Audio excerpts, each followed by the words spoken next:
மக்களவையில் ராம்ஜி மசோதா நிறைவேற்றப்பட்டிருக்கிறது. தொடர்பான மேலும் விவரங்களை தருவதற்காக செய்தியாளர் நந்தினி இணைப்பில் இருக்கிறார். நந்தினி, வணக்கம். எதிர்க்கட்சிகளின் கடும் அமளிக்கு மத்தியில் மக்களவையில் ராம்ஜி மசோதா தற்போது நிறைவேற்றப்பட்டிருக்கிறது.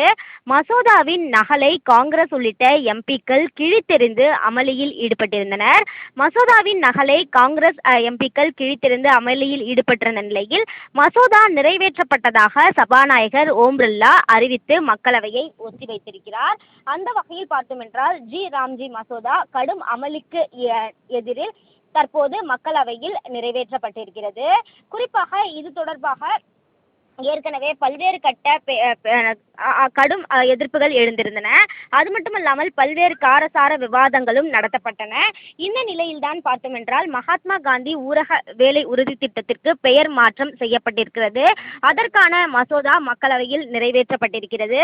குறிப்பாக ஏற்கனவே பார்த்தோம் என்றால் இந்த பெயர் மாற்றத்திற்கு தமிழகத்திலும் பல்வேறு அரசியல் கட்சிகள் தங்களுடைய கண்டனத்தை பதிவு செய்திருக்கிறார்கள். அது மட்டுமல்லாமல் பார்த்தோம் என்றால் மத்திய அரசை பொறுத்தவரையில் ஏற்கனவே 100% மத்திய அரசு நிதி ஒதுக்கீடு செய்து இந்த திட்டம் செயல்படுத்தப்பட்டு வரக்கூடிய நிலையில் தற்போது 60% நிதி மட்டுமே ஒதுக்கீடு செய்யப்படும் எனவும் தெரிவிக்கப்பட்டிருந்தது.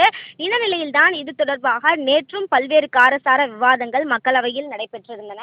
அந்த காரசார விவாதங்களுக்கு மத்தியில் தற்போது எதிர்க்கட்சிகள் எம்பிக்களும் கடுமையான அமளியில் ஈடுபட்டிருந்த நிலையில் கடும் அமளிக்கு இடையே மக்களவையில் ராம்ஜி மசோதா தற்போது நிறைவேற்றப்பட்டிருக்கிறது. மசோதாவின் நகலை காங்கிரஸ் உள்ளிட்ட எம்பிக்கள் தற்போது கிழித்தெறிந்து அமளியில் ஈடுபட்டிருந்தனர். இருந்தபோதிலும் மசோதா நிறைவேற்றப்பட்டதாக சபாநாயகர் ஓம் பிர்லா அறிவித்து மக்களவையை ஒத்திவைத்துள்ளது குறிப்பிடத்தக்கது. தங்களின் முழு விவரங்களுக்கு நன்றி நந்தினி.